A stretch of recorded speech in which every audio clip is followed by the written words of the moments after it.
আসসালামু আলাইকুম। 18 বাংলা সংবাদে সবাইকে স্বাগত জানাচ্ছি। সাথে আছি নাজিয়াত শাহরিন।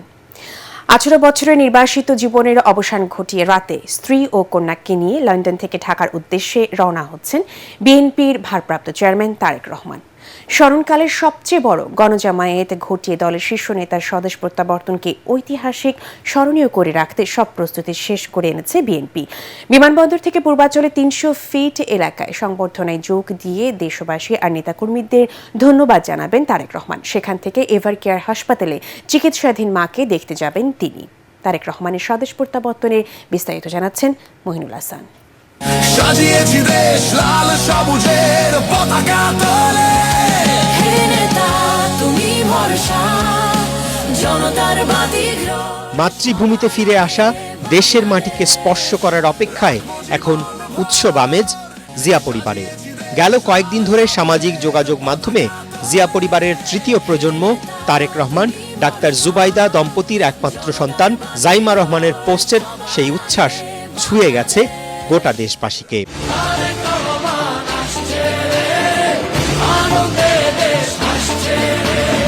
দীর্ঘ প্রায় 1.5 যুগ পর দলের ভারপ্রাপ্ত চেয়ারম্যান তারেক রহমানের দেশে ফেরাকে কেন্দ্র করে উৎসব আমেজ এখন গোটা দেশের বিএনপি নেতাকর্মীদের মাঝে।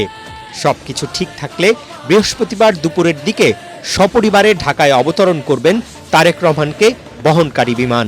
বিমানবন্দরের আনুষ্ঠানিকতা শেষে সেই সড়ক ধরেই কুড়িল বনানী ফ্লাইওভার দিয়ে 300 ফিট সড়কে সম্বর্ধনা অনুষ্ঠানে যোগ দেবেন বিএনপির ভারপ্রাপ্ত চেয়ারম্যান। সম্বর্ধনা আর যাত্রাপথে অর্ধকোটি জনসমাগম ঘটিয়ে দলের আগামী দিনের কাণ্ডারির দেশে ফেরার দিনটিকে ঐতিহাসিক করে রাখার সব আয়োজন শেষ করে এনেছে বিএনপি। বাংলাদেশে ইতিপূর্বে এরকম জনমনে যে প্রত্যাশা সেটা আমরা দেখিনি। আমরা আশা করছি, অনুমান করতে পারছি এই ঐতিহাসিক প্রত্যাবর্তন স্মরণীয় হয়ে থাকবে, যা অতীতের সমস্ত রেকর্ডকে ছাড়িয়ে যাবে এবং ভবিষ্যতেও হয়তোবা আগামী 55 বছরও সেই রেকর্ড হবে না, এটা আমাদের ধারণা। 300 ফিটের সম্বর্ধনা মঞ্চে জোট, সমমনা আর ফ্যাসিবাদ বিরোধী আন্দোলনের দীর্ঘদিনের সহযোদ্ধা দলের শীর্ষ নেতারা উপস্থিত থাকবেন। সেখানে উপস্থিত নেতাকর্মী জনতাকে ধন্যবাদ, কৃতজ্ঞতা জানাবেন বিএনপির ভারপ্রাপ্ত চেয়ারম্যান। দেশবাসীর অনেক প্রত্যাশা তার কাছে, আমরা তার এই প্রত্যাবর্তন এবং বাংলাদেশের গণতান্ত্রিক রাষ্ট্র বিনির্মাণের যে প্রচেষ্টা সেটাকে আমরা কাজে লাগাতে চাই এদেশের শক্তিশালী গণতান্ত্রিক ব্যবস্থা বিনির্মাণে। সেখান থেকে অসুস্থ মা বেগম খালেদা জিয়াকে দেখতে এভার কেয়ার হাসপাতালে যাবেন তারেক রহমান। মায়ের শয্যা পাশে কিছু সময় কাটানোর পর গুলশানের বাসায় ফিরে যাবেন তিনি। 2007 সালে আলোচিত 111-এর সেনা সমর্থিত তত্ত্বাবধায়ক সরকারের সময় প্রায় 1.5 বছর কারাভোগের পর 2008 সালের 11 সেপ্টেম্বর গুরুতর অসুস্থ অবস্থায় হাসপাতালে চিকিৎসাধীন তারেক রহমান জামিনে মুক্তি পেয়ে উন্নত চিকিৎসার জন্য লন্ডন যান। সেখানেই কাটে তার দীর্ঘ 1.5 যুগের নির্বাসিত সংগ্রামী জীবন। মইনুল হাসান, এটিএন বাংলা, ঢাকা। তারেক রহমানের স্বদেশ প্রত্যাবর্তনকে কেন্দ্র করে ইতিহাসের বৃহত্তম গণসমাবেশের সাক্ষী হতে যাচ্ছে দেশ। দুপুরে গুলশানে বিএনপি চেয়ারপারসনের কার্যালয়ে সংবাদ সম্মেলনে তারেক রহমানের স্বদেশ প্রত্যাবর্তন অভ্যর্থনা কমিটির আহ্বায়ক সালাউদ্দিন আহমদ জানান, কাল সকালে সিলেটে যাত্রা বিরতির পর বেলা 11:50 ঢাকায় হযরত শাহজালাল আন্তর্জাতিক বিমানবন্দরে নামবেন তারেক রহমান। সেখান থেকে 300 ফিট এলাকায় গণসংবর্ধনায় অংশ নেবেন তিনি। গণসংবর্ধনা শেষে এভার কেয়ার হাসপাতালে চিকিৎসাধীন বেগম খালেদা জিয়াকে দেখতে যাবেন। এরপর যাবেন গুলশানের বাসভবনে। পরদিন শুক্রবার বাদ জুম্মায় শহীদ রাষ্ট্রপতি জিয়াউর রহমানের সমাধি ও সাভারে জাতীয় স্মৃতিসৌধে শ্রদ্ধা নিবেদন করবেন তারেক রহমান। শনিবার পঙ্গু হাসপাতালে চিকিৎসাধীন জুলাই আহতদের সাথে সাক্ষাৎ এবং শহীদ ওসমান হাদির কবর জিয়ারত করবেন বিএনপির ভারপ্রাপ্ত চেয়ারম্যান। প্রিয় নেতাকে দেখতে সারা দেশ থেকে আসা নেতাকর্মীদের শৃঙ্খলা বজায় রাখতে কঠোর নির্দেশনা দেওয়া হয়েছে বলে জানিয়েছেন সালাউদ্দিন আহমদ।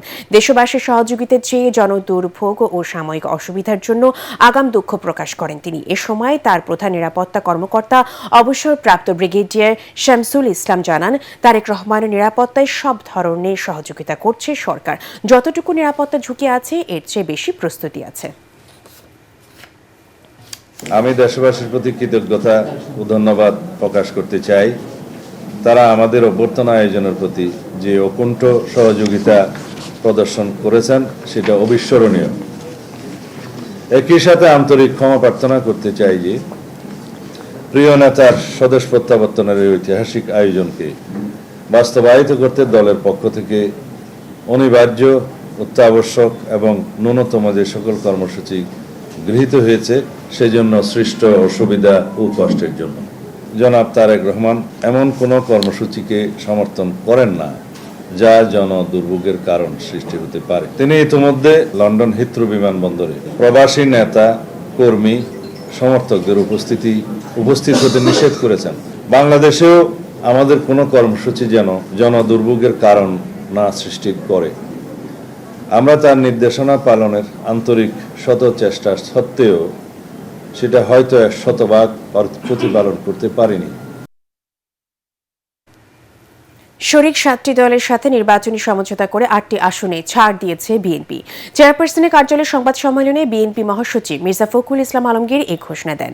শরিকদের সাথে সমঝোতা হওয়া আসনগুলো হল বগুড়া 2 আসনে নাগরিক ঐক্যের সভাপতি মাহমুদুর রহমান মান্না, পিরোজপুর 1 আসনে জাতীয় পার্টির একাংশের মোস্তফা জামাল হায়দার, নড়াইল 2 আসনে এনপিপির চেয়ারম্যান ফরিদুজ্জামান ফরহাদ, যশোর 5 ইসলামী ঐক্য জোটের মুফতি রশিদ বিন ওয়াক্কাস, পটুয়াখালীর 3 আসনে গণ অধিকার পরিষদের সভাপতি নুরুল হক নূর, ঝিনাইদহ 4 আসনে গণ অধিকার পরিষদের সাধারণ সম্পাদক রাশেদ খান, ঢাকা 12 আসনে বাংলাদেশ বিপ্লবী ওয়ার্কার্স পার্টির সাধারণ সম্পাদক সাইফুল হক এবং ব্রাহ্মণবাড়িয়া 6 আসনে গণসংহতি আন্দোলনের প্রধান সমন্বয়কারী জুনাইদ সাকি। তারা নিজস্ব দলীয় প্রতীকে নির্বাচনে অংশ নেবেন। বিএনপির মহাসচিব জানান, সমঝোতার তালিকার পরও আলোচনা চলবে। বিএনপি মহাসচিব বলেন, কুমিল্লা 7 আসনে রেদওয়ান আহমেদ এবং ঢাকা 13 আসনে এনডিএমএ চেয়ারম্যান ববি হাজ্জাজকে দেওয়া হয়েছে।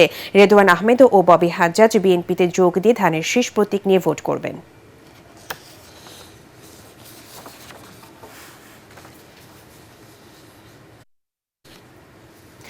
পরবর্তী সংবাদ দেখার আমন্ত্রণ জানিয়ে এখনকার মতো শেষ করছি। এটিএন বাংলা সংবাদ ইউটিউবে দেখতে ব্রাউজ করুন youtube/ATN Bangla News। ধন্যবাদ সবাইকে।